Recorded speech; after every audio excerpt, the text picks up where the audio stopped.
All right, let's see who came up with some answers.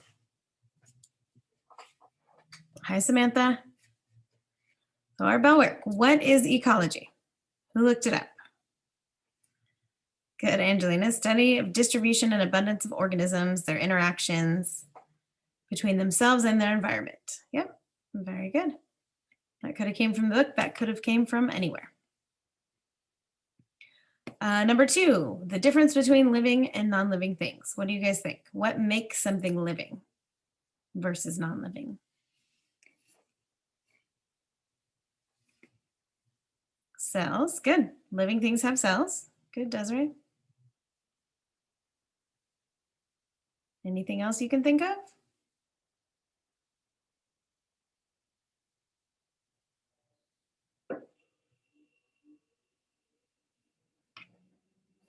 No? Okay. List 3 living things. Living things interact with their environment. That is true. Good, Angelina. That's a good one for number 2. What about number 3? What kind of things are considered living?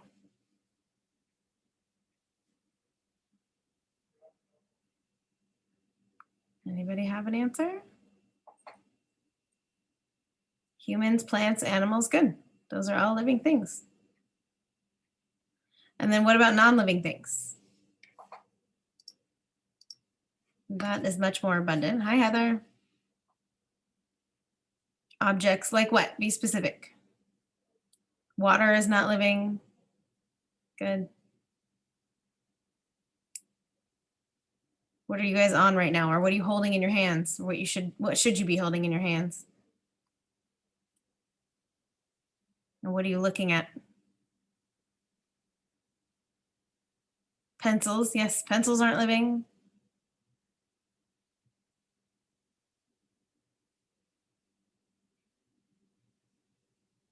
Anything else? Air. Good. Air is not living. It is important, but it's not living. All right. So our key concept. Ecology is the study of organisms and their relationships. Their relationships to each other, predator, prey, parasite. Their relationships to other organisms. Their relationships to their environment. How much water do they need? Where do they live? What is the temperature like where they live? Can they live in the hot or the cold?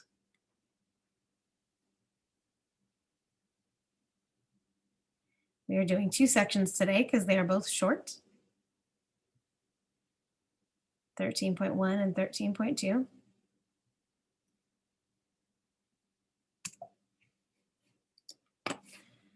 Levels of organization. The Earth is organized into levels, starting with the smallest and ending with the largest. We are going to go through the 5 levels of ecology.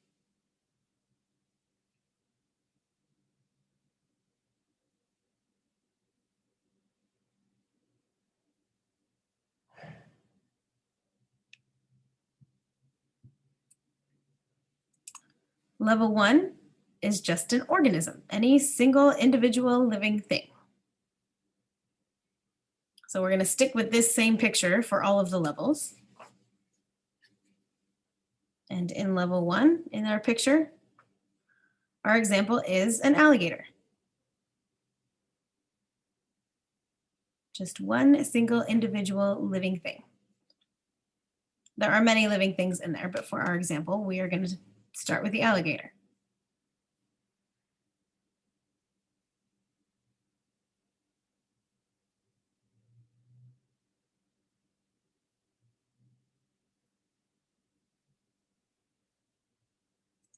A population is a group of the same species that lives in one area. So that circle gets a little bigger to include the other alligators, because that group of alligators is considered a population. Just like we talk about the populations of our cities, that number is the amount of people in that city. The population in nature is the same thing. Group of the same species that live in the same area.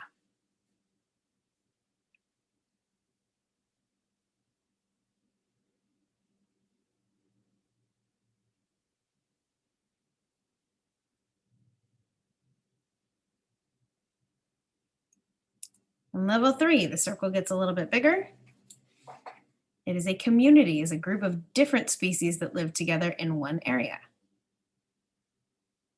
So that third circle, the community, includes the alligators, the birds, the fish, the turtle, the plants, any bacteria or algae that live in the water.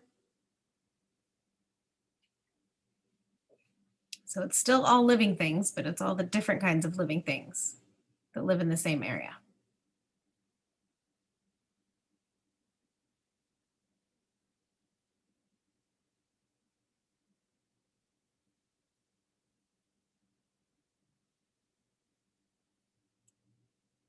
And the next circle gets even bigger. An ecosystem includes all of the organisms as well as the climate, soil, water, rocks, and other non-living things in a given area. The ecosystem is pretty much everything you can see, and even some you can't, whether it's living or non-living.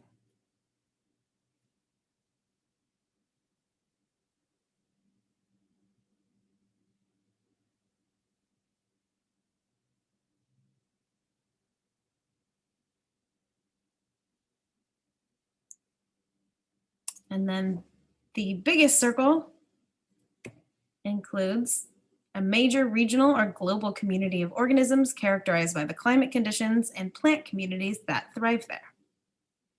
So this is a kind of wetland or rocky shores, and it's bigger than just this picture we see. The desert is an easy biome to classify. If you think of desert, the climate conditions, you think hot and dry, maybe there's a lot of sand. And plant communities. Cactus are always found in deserts. So the desert is its own biome with its own climate and its own plant community. Rainforests are another kind of biome. Tundra in the snow is another kind of biome. The ocean is its own biome.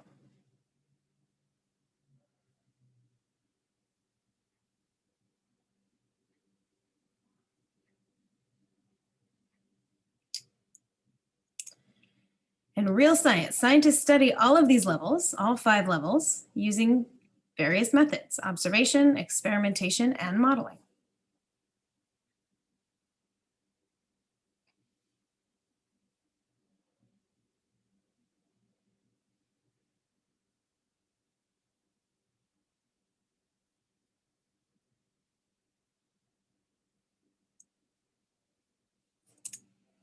Observation is the act of carefully watching something over time. We went over observations way back in chapter 1 last semester. It's also the first step of the scientific method.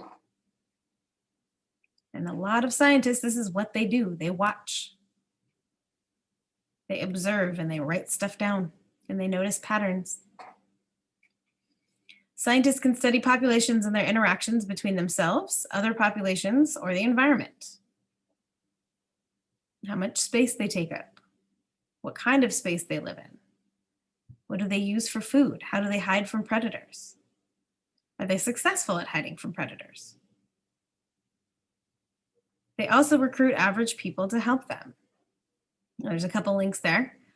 When scientists recruit average people to help them, anyone can click on the link and observe things about nature and then take notes about them, and you send them to the scientists in that area. Gorongosa National Park is a national park in Africa, and there's cameras all over the park. And people will just go and watch the cameras and then take note of what kind of animals they see in each camera. These are called citizen science initiatives when they recruit average people. If you have a telescope, there's a lot of programs that NASA has for average people that have telescopes. and just want to look at the stars in the sky and observe what they see.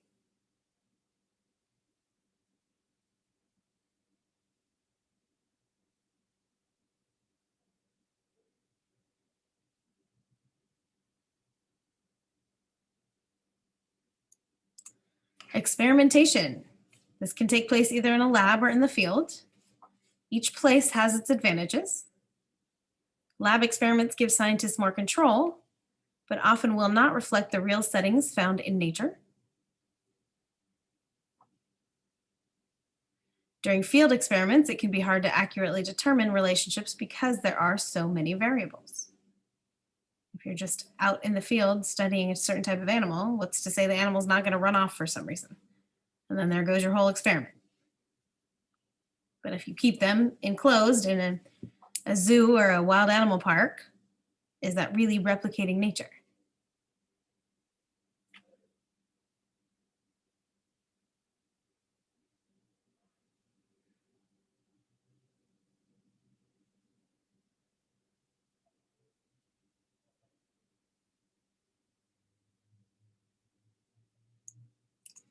In modeling, sometimes the questions scientists wish to study cannot be easily answered by observation or experimentation.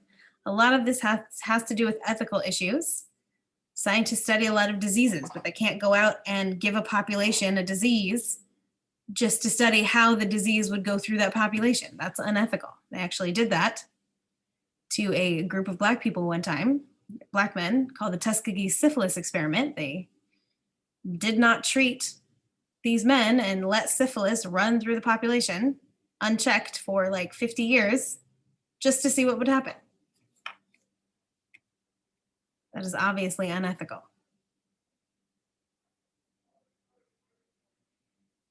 So now they use computer or mathematical models instead. This is how scientists predict the consequences of climate change. Climate change isn't something you can force to happen just so you can study it. Earthquakes too. You can't force an earthquake just so you can study what would happen. So scientists have come up with computer models. There's a lot of models out right now about the coronavirus. What would happen if we didn't control it? How many people would actually die?